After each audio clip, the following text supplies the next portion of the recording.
ఈరోజు ఎపిసోడ్లో ఏం జరిగిందనేది నేను సింపుల్గా షార్ట్కట్లో చెప్తాను. ఇలాంటి డైలీ అప్డేట్స్ కోసం తప్పకుండా సబ్స్క్రైబ్ చేసుకోండి. రోహిణి మనోజ్ని తిట్టి వెళ్ళిపోతుంది కదా. ఇక ఇద్దరు కూడా చాలా కోపంగా ఉంటారు. బాలు మీనా ఇద్దరు మేడపైన వాళ్ళ క్యారెక్టర్స్ని మనోజ్ ఇంకా రోహిణి కింద మార్చుకొని మాట్లాడుకుంటూ ఉంటారు. ఎందుకు అందరి ముందు నన్ను సపోర్ట్ చేయలేదని బాలుని మీనా అడుగుతూ ఉంటుంది. ఇక బాలు కూడా మనోజ్ లాగే మాట్లాడుతూ ఉంటాడు. ఇదంతా చూడడానికి ఫన్నీగా ఉంటుంది. ఇక రోహిణి మనసు ఇద్దరు కూడా రూమ్లో ఉంటే అక్కడికి ప్రభావతి వస్తుంది. ఇక జరిగిందంతా కూడా చెప్పి ఈ ఇంట్లో మనల్ని ఎవరైనా గౌరవించాలన్నా తిరిగి ఎప్పటిలాగే ఉండాలన్నా ముందు వాళ్ళకి వాళ్ళు డబ్బు ఇవ్వాలి. అందుకని రోహిణిని వాళ్ళ నాన్నని అడిగి డబ్బు తీసుకురమ్మంటుంది. ఎలా మా నాన్న జైల్లో ఉన్నాడు కదా అని రోహిణి అంటుంది.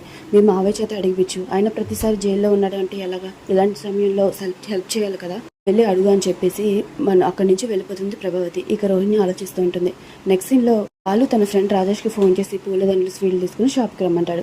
ఇక అందరూ కూడా కలిసి షాప్కి వెళ్తారు. అక్కడే మనోజ్ ఉంటాడు. ఇక అప్పటికే నౌకర్స్ని తిరుగుతూ ఉంటాడు. ఇక అతనేమో చాలా కోపంగా ఉంటాడు. అప్పటికే రోహిణి వస్తుంది. ఇలా నౌకర్స్ని తిరిగితే ఎవరు కూడా పని చేయరని చెప్పేసి రోహిణి అంటుంది. బట్ మనోజ్ మాత్రం వినిపించుకోడు. ఇంతలో ఫ్యామిలీ మొత్తం వస్తుంది. ఏంటి ఇక్కడ ఏం జరుగుతుందని అనగానే పదవి మారుతుంది కదా, అందుకే ఫంక్షన్ చేస్తున్నాను బాలు అంటాడు. ఇక మనోజ్ అయితే షాక్ అవుతాడు. అమ్మ ఇదేంటి అని అనగానే నేనేం చేయను, అంతా మీరు చేసుకునేదే కదా అని ప్రభావతి కూడా వాళ్ళకి సపోర్ట్ చేస్తుంది.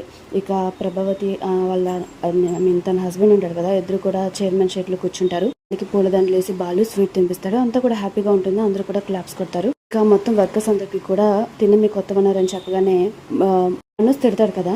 ఇక తనేమో తిరిగి మనోజ్ని తిడుతూ ఉంటాడు. ఇక్కడ నుంచి నువ్వు కూడా అలాగే నౌకరివి వాళ్ళ దగ్గర పెట్టుకుని పనిచేయని చెప్పేసి తను అనగానే అందరూ కూడా అలాగే చూస్తూ ఉంటారు. ఇంతలో అక్కడికి విల్ల కొనడానికి 30 lakhs ఇస్తారు కదా. సో వీళ్ళు ఫర్నిచర్ ఇస్తామని చెప్తారు. వాళ్ళు ఫర్నిచర్ ఇవ్వరు, అలాగే ఫోన్ చేస్తూ లిఫ్ట్ చేయరు మనోజ్ రోహిణి ఇద్దరు కూడా.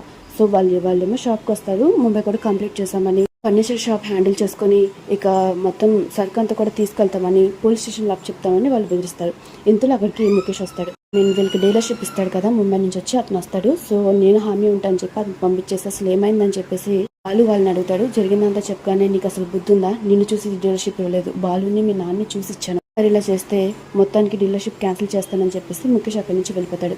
సీన్లో మనోజ్ ప్రభావతి ఇద్దరు కూడా హాల్లో కూర్చుని ఉంటారు. ఇక బాలు వచ్చి ఇదేంటి నువ్వు షాప్లో ఉండాలి కదా, నాన్నకి వాళ్ళు నువ్వు లెక్కలు చెప్పాలి వెళ్ళు అనగానే ప్రభావతి బాలుని తిడుతుంది. ఇదంతా నువ్వే చేసావు అన్నట్టుగా మాట్లాడుతుంది. ఇందులో అక్కడికి బాలు వాళ్ళ నాన్న ఇంకా రోహిణి ఇద్దరు వస్తారు. ఏం జరుగుతుందని అనగానే అంతా బాలు అన్నీ చేసినట్టు మాట్లాడుతుందమ్మా నీ రవి అంటాడు. ఇక్కడ కూడా కొంచెం కాన్వర్సేషన్ జరుగుతూ ఉంటుంది. మమ్మల్ని చూసి ఓరుకోలేకపోతున్నాం, మమ్మల్ని చూసి కూలుకుంటున్నాం, అందుకనే మమ్మల్ని ఇలా చేస్తున్నాం అని చెప్పేసి రోహిణి మనోజ్ ఇద్దరు అంటారు.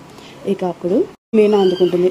ఏం మాట్లాడుతున్నారు రోహిణి, ఈ షాప్ చూసిందే మా ఆయన, తక్కువ రేటుకి మాట్లాడిందే మా ఆయన, ఈ రోజు మళ్ళీ ఈ షాప్ పోగొట్టుకుని ఏ పార్క్ లో పడుకుంటాడో గుడి ముందు అడుక్కుంటాడో అని చెప్పేసి మావయ్య గారిని కూర్చోబెట్టాడు. అయినా సరే మీరు ఎలా మాట్లాడుతున్నారు ఏంటి అని చెప్పేసి ఇక రోహిణికి మీనా గట్టిగానే సమాధానం చెప్తూ ఉంటుంది. ఈ ఎపిసోడ్ అయితే చూడడానికి చాలా బాగుంది.